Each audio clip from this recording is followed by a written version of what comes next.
या बातमीचे प्रायोजक आहेत हॉटेल रवी किरण प्युअर व्हेज, एकलहरे, तालुका आंबेगाव, जिल्हा पुणे।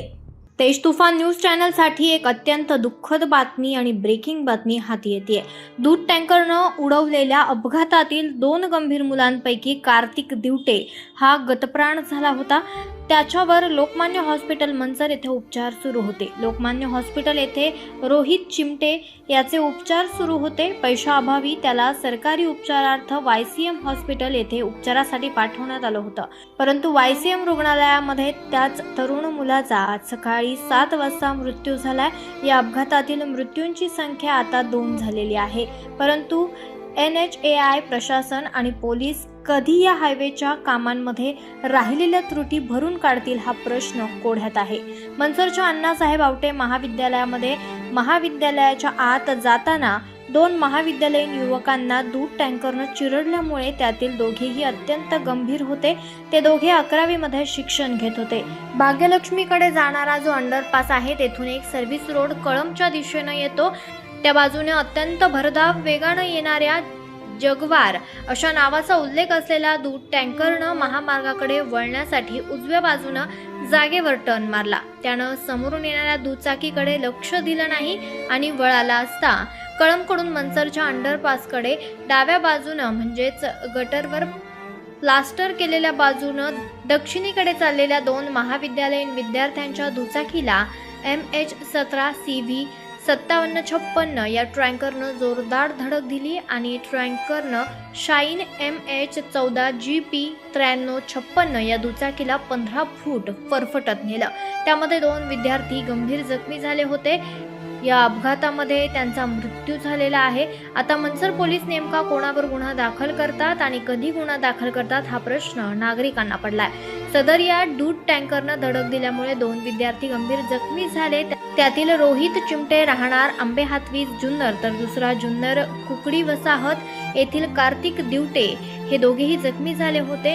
त्यापैकी रोहित चिमटे हा लोकमान्य हॉस्पिटलमध्ये कोमामध्ये गेलेला होता। 2 दिवस झाले त्याने डोळे उघडलेले नव्हते। त्याला उपचारासाठी पैशांची सुद्धा अडचण होती। अशा ठिकाणी महामार्गाच्या बाजूनं महामार्गावर वळण्यासाठी सर्व्हिस रोडवरून महामार्गाकडे गाड्या वळवण्यासाठी जो 400 फुटाचा स्पेस ठेवलेला आहे त्या ठिकाणी गरज नसताना हा स्पेस ठेवलेला आहे।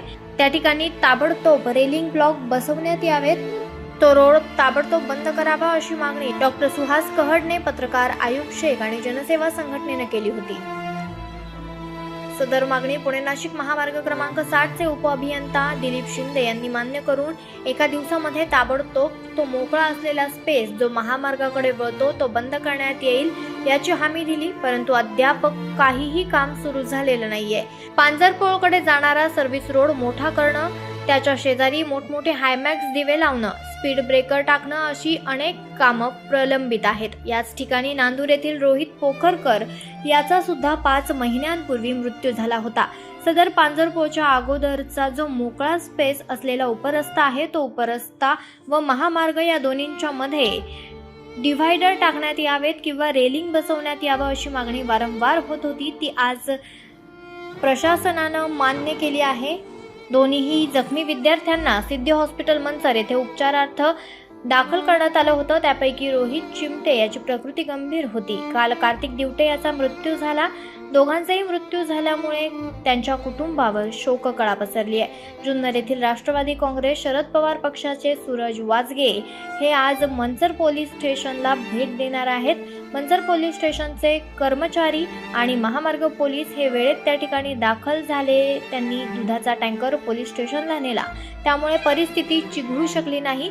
त्यांनी त्या ठिकाणी पंचनामा केला, परंतु जखमी आणि मृत मुलांचे नातेवाईक तक्रार दिली नाही, त्यामुळे अद्याप कोणताही गुन्हा दाखल झालेला नाही अशी माहिती API श्रीकांत कंकाळ यांनी दिली आहे। आज कोणी तक्रारीसाठी आलं नाही तर पोलीस तक्रार दाखल करतील अशी माहिती मिळत आहे।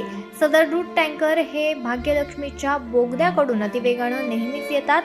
त्यांचं वेगावर नियंत्रण नसतं असं अनेक लोकांनी सांगितलंय।